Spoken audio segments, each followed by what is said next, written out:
प्रगति के लिए हम खेती बाड़ी से जुड़ी हुई बहुत सी नई लाभकारी जानकारियां हर रोज सुबह लेकर आते हैं। तो चलिए कार्यक्रम शुरू करने से पहले देखते हैं क्या है आज अन्नदाता में। बाजरे की उन्नत तकनीक से खेती कर ले अधिक पैदावार। मुर्गियों को संतुलित आहार खिलाए अधिक लाभ कमाए।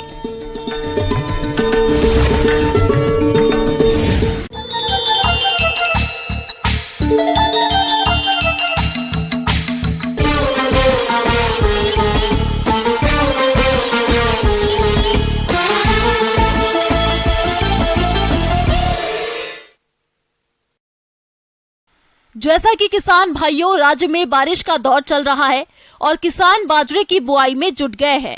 ऐसे में जो किसान बाजरे की बुआई करने जा रहे हैं, वे किसान बाजरे की अधिक उपज देने वाली उन्नत किस्मों का चयन करके बुआई करें, तो उन्हें बाजरे की फसल से अधिक पैदावार मिलेगी। तो आप किस प्रकार से करें उन्नत तकनीक से बाजरे की खेती, इस बारे में जानकारी दे रहे हैं कृषि विज्ञान केंद्र टांकरड़ा के शस्य वैज्ञानिक डॉक्टर BL यादव।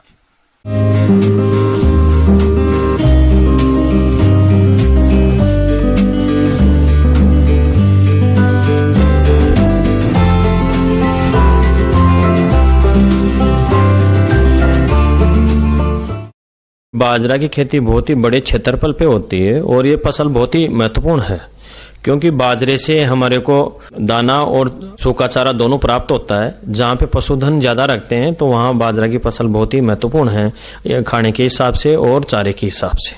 तो बाजरे की फसल में ऐसी कौन सी तकनीक है जिनके द्वारा बाजरे के उत्पादन को बढ़ाया जा सकता है, इसके लिए हमारे को मुख्य रूप से बात करनी होगी। बाजरा एक खरीफ की फसल है और ये फसल वर्षा आधारित फसल है। ज्यादातर अधिकतर क्षेत्रफल पे असिंचित फसल के रूप में यह फसल ली जाती है, असिंचित परिस्थितियों में जहाँ वर्षा आधारित पूरी खेती होती है।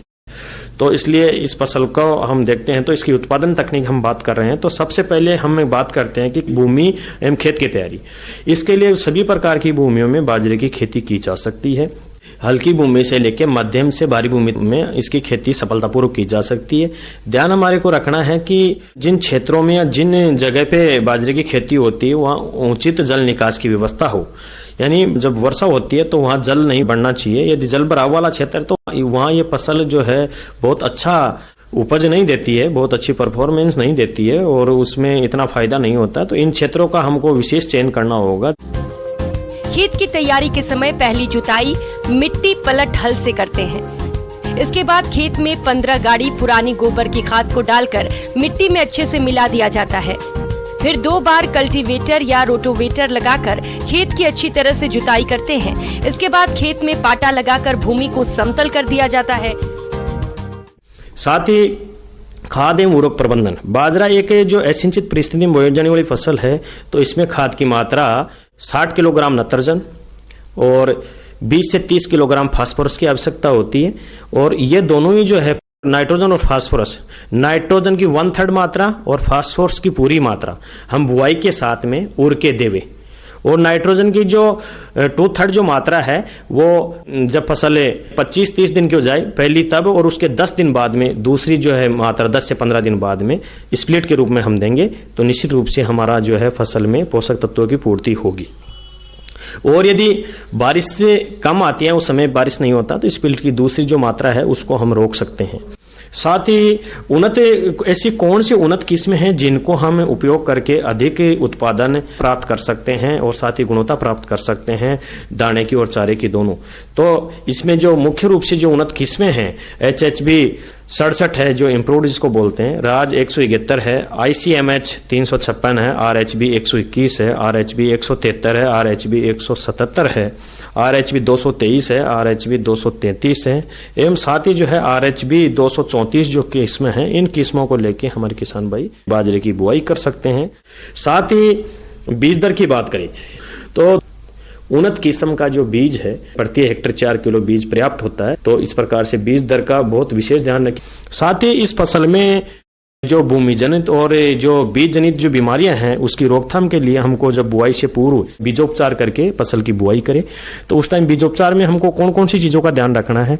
जो बीज जनित बीमारी है उसके लिए हमारे को थायरम 2 से 3 ग्राम प्रति किलो बीज की दर से हमको उपचारित करके समान रूप से बीज के ऊपर वो परत लग जाए उस दवाई की, उसके बाद में बीज जनित जो बीमारी है, भूमि जनित बीमारी, उससे रोकथाम उसकी हो जाती है। साथ ही बाजरे के खरीफ सीजन की फसल है, तो खरीफ में मूंगफली और बाजरा में जो बात करते हैं सफेद लट का प्रकोप ज्यादा होता है, या हड़ की भूमि में सफेद लट का ज्यादा प्रभाव दिखता है, जिससे बहुत सारा नुकसान हो जाता है फसल को।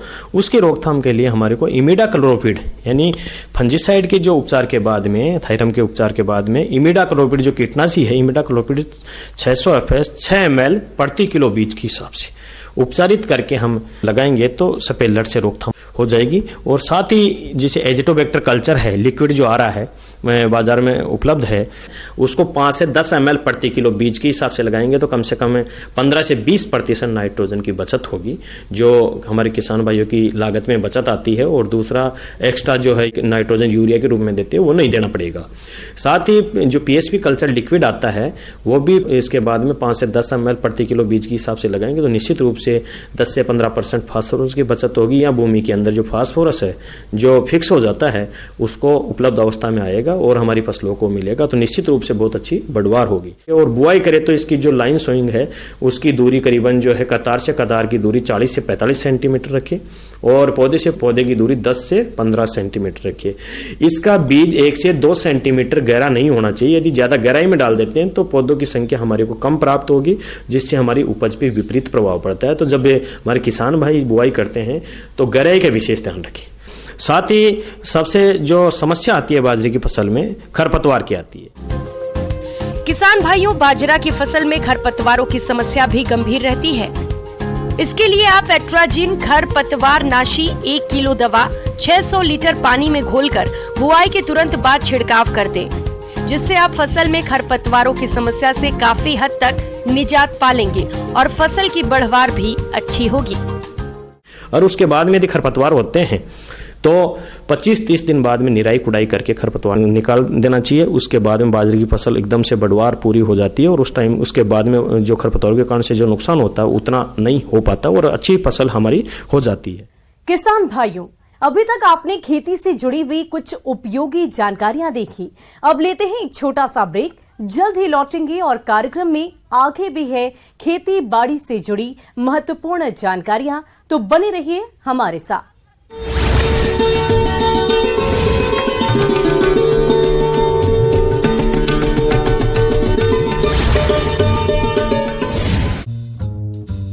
सीआरएफ की टीम मौके पर रेस्क्यू के लिए गई है, लेकिन सड़क बंद होने के चलते राहत कार्य में दिक्कत आ रही है।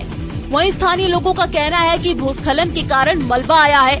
राहत कार्य में देरी होते देख लोग खुद ही उफान पर आए नाले को पार करने के लिए अपनी जान जोखिम में डाल रहे हैं।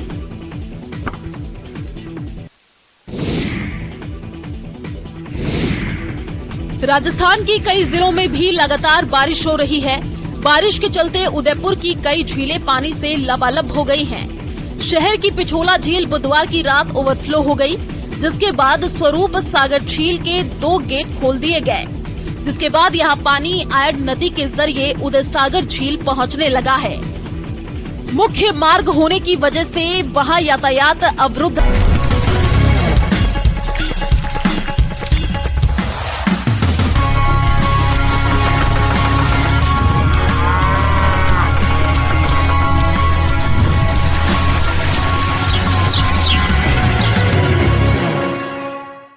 और ब्रेक के बाद आप सभी दर्शकों का अन्नदाता में स्वागत है। चलिए अब रुक करते हैं अगली कड़ी की ओर।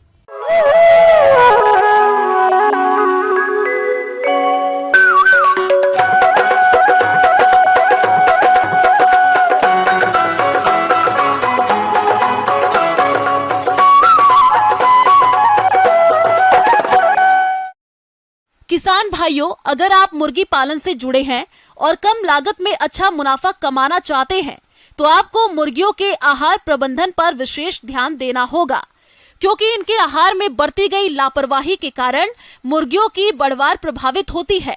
जिससे अंडा और मांस उत्पादन कम हो जाता है और मुर्गी पालन में आपका खर्च बढ़ जाता है, जिससे आपको कम लाभ से ही संतोष करना पड़ता है। तो इस नुकसान से बचने के लिए आप मुर्गियों का आहार प्रबंधन कैसे करें, इस बारे में जानकारी दे रहे हैं विषय विशेषज्ञ डॉक्टर सुशील प्रसाद।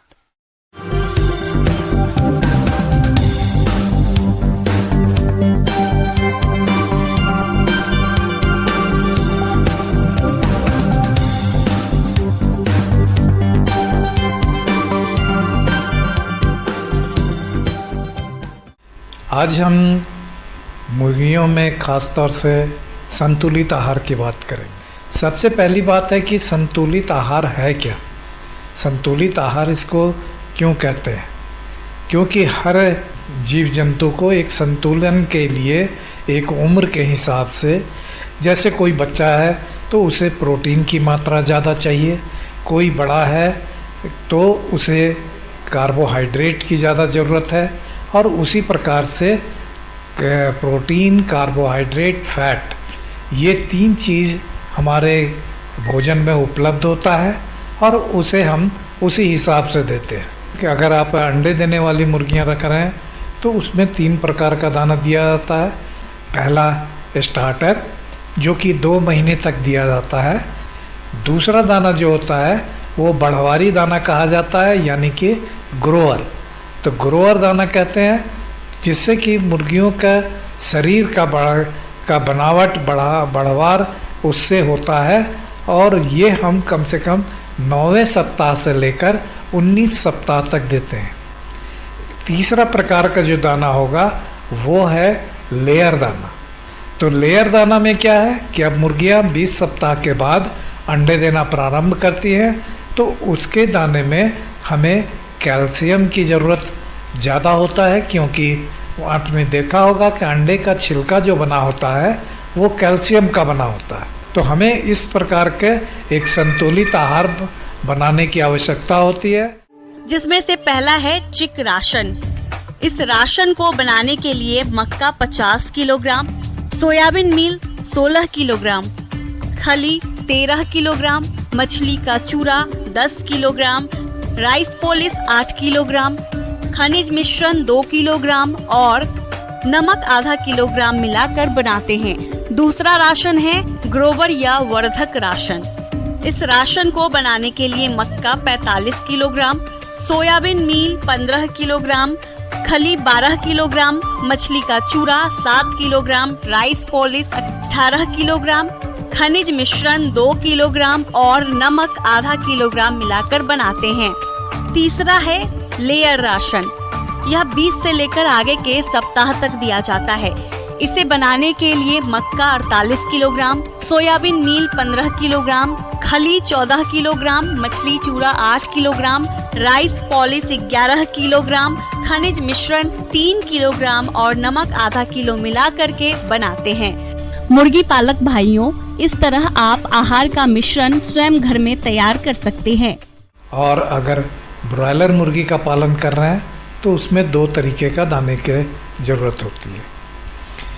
तो ज़्यादातर जगह पर अभी जैसे ब्रॉयलर पालन हो रहा है तो वहाँ संतुलित आहार देने के लिए तो स्टार्टर और फिनिशर 2 तरह की बात हमने कहा। तो आजकल बाज़ार में जो रेडीमेड दाना खिला रहे होंगे उनके पास प्री स्टार्टर करके भी आता है। तो स्टार्टर दाना या प्री स्टार्टर दाना जो चूज़ों को देते हैं, तो इससे क्या होता है कि इससे बढ़वारी बढ़ती है, क्योंकि इसमें प्रोटीन की मात्रा अधिक होती है। तो इसलिए ये यहाँ पर इस तरीके का दाना देने की ज़रूरत है, और आप 3 सप्ताह तक इसे देने के बाद आप चौथे सप्ताह से आप फिनिशर दाना देने लगते हैं। तो फिनिशर दाना में क्या होता है कि प्रोटीन की मात्रा कम होती है और एनर्जी यानी कि कार्बोहाइड्रेट की मात्रा ज़्यादा होती है। तो इसी प्रकार से इनका निर्धारण किया जाता है। मुर्गियों के लिए दिन के 24 घंटे पानी उपलब्ध होनी चाहिए। इसके दरबे में और मैदान में 2 से 3 स्थानों पर पानी पीने के लिए स्थिर बर्तन रख सकते हैं। मुर्गियों को हमेशा स्वच्छ और ताजा पानी पिलाएं ताकि मुर्गियों की बढ़वार ठीक से हो सके। आगे और भी है खेती बाड़ी से जुड़ी हुई बहुत सी रोचक जानकारियां, पर यहां पर रुकेंगे एक और छोटे से ब्रेक के लिए और जल्द हाजिर होंगे।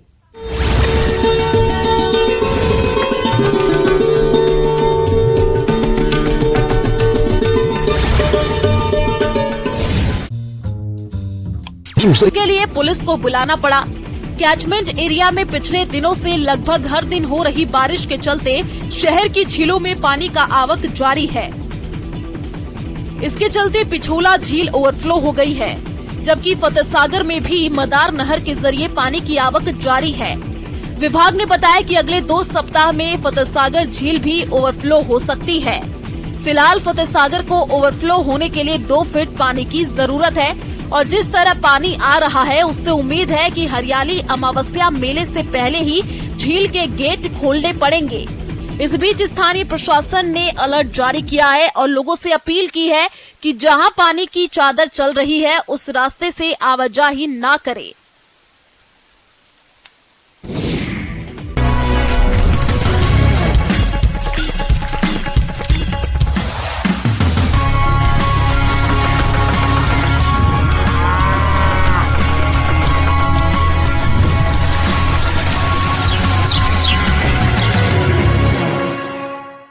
और ब्रेक के बाद एक बार फिर से आप सभी दर्शकों का अन्नदाता कार्यक्रम में स्वागत है। बढ़ते हैं अगली प्रस्तुति की ओर।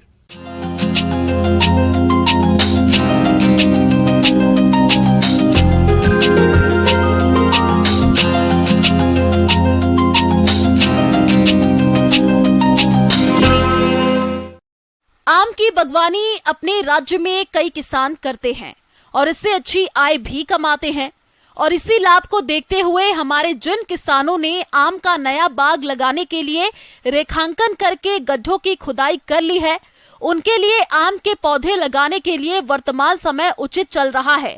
तो आप आम की उन्नतशील किस्मों का चयन कर पौधों की वैज्ञानिक तरीके से रोपाई कैसे करें, इस बारे में जानकारी के लिए मिलते हैं वरिष्ठ वैज्ञानिक डॉक्टर आर.के. जायसवाल से।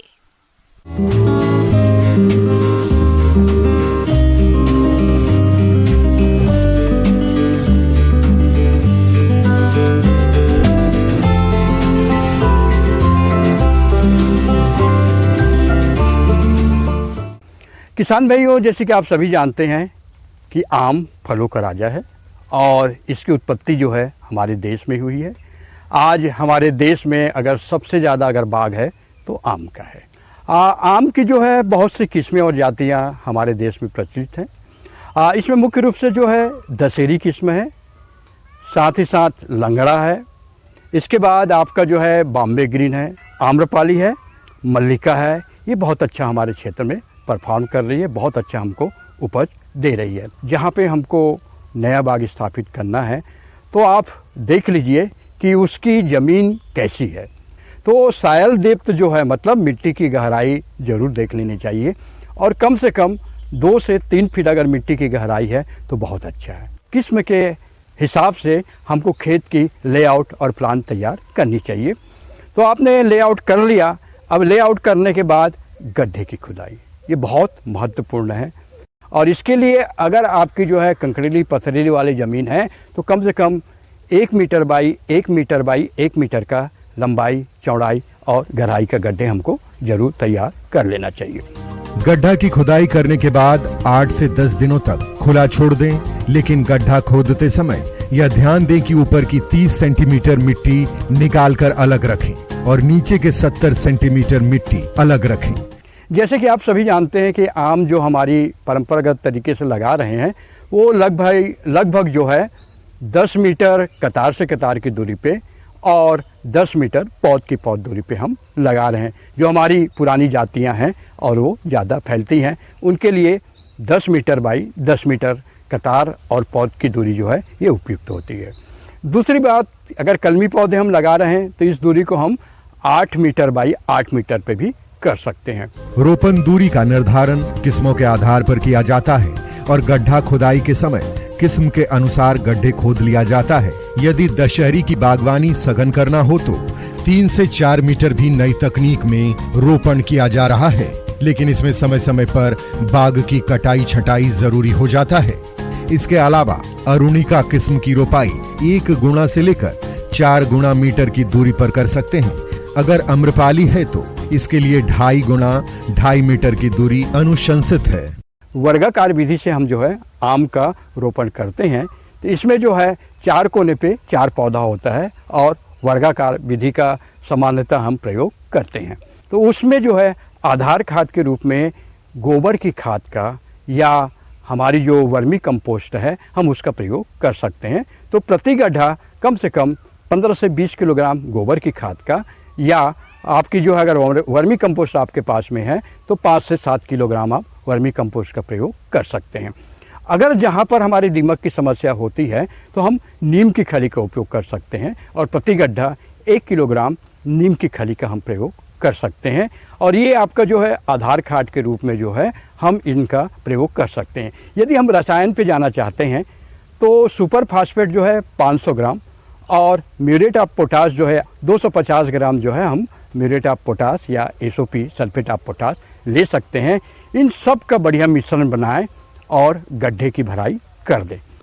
और बताए गए खाद उर्वरकों की मात्रा नीचे वाली 70 सेंटीमीटर मिट्टी में मिलाएं, फिर ऊपर वाली 30 सेंटीमीटर मिट्टी को पहले भरें, उसके बाद खाद उर्वरक जिस मिट्टी में मिलाए हैं उसे भरें और फिर मानसून आने पर पौधों की रोपाई करें। अब गड्ढे की भराई करने के बाद अब आपको जो है पौधे लेके आना है कहीं भी विश्वसनीय स्रोत से। बाहर से आया है जो भी पौधा तो उसको आप जो है 6 से 7 दिन तक अपने घर पे जो है या अपने जो बाड़े होते हैं वहाँ पर सुरक्षित जगह पे आप जो है 6-7 दिन तक उसको रख लें। इसके बाद पूरे परिवार समेत जाकर हम जो गड्ढा भर चुके हैं उस गड्ढे में जो है पॉलीथीन से लगभग 4 इंच नीचे हमको पौधा लगाना चाहिए और पैकेट को बहुत ही सावधानी पूर्वक बाहर निकाल देना चाहिए और पौधा रोपण बहुत ही अच्छे वातावरण में अपने अच्छे मन से पूरे परिवार के सभी सदस्य मिलकर करें तो बहुत अच्छा होगा। दूसरी बात यह है कि जब पौधरोपण करते हैं तो पौधरोपण करने के पूर्व एक बांस की डंडी जरूर ले लें जिसको हम स्टिकिंग करना कहते हैं और उस बांस में हल्के सुतली से या कोई कपड़े का धागा लेके जो है हल्के से हम उसको बांध देंगे तो आपका निश्चित रूप से जो है वो पौधा सीधा खड़ा होगा और सीधा खड़े होने पे उसमें जो है पहले आर्डर की ग्रोथ हमको जल्दी मिल जाएगी।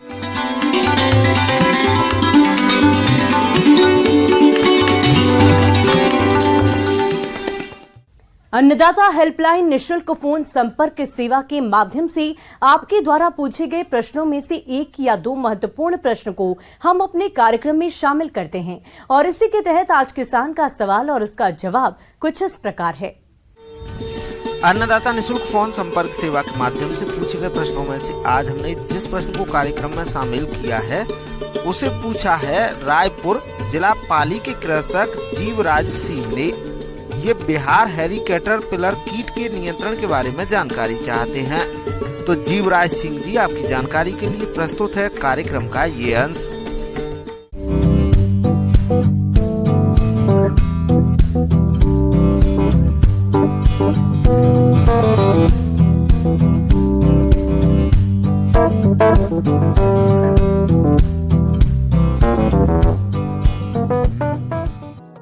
इस कीट को किसान आम भाषा में भुआ पिल्लू या बालों वाले पिल्लू के नाम से पुकारते हैं।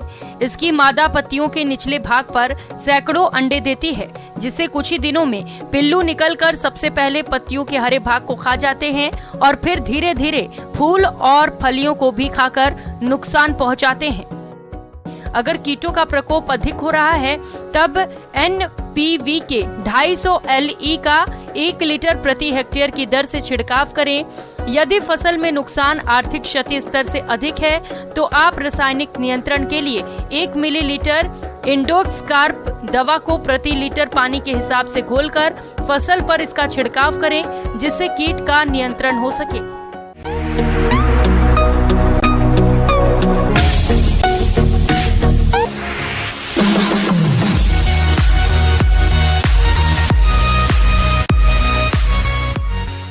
और आइए अब एक नजर डालते हैं राज्य की कुछ चुनी हुई मंडियों के प्रमुख फसलों के बाजार भाव पर।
किसान भाइयों, अन्नदाता आपकी सेवा के लिए संकल्परत है। कृषि संबंधित समस्या और सुझाव के लिए आप हमें इस पते पर संपर्क कर सकते हैं।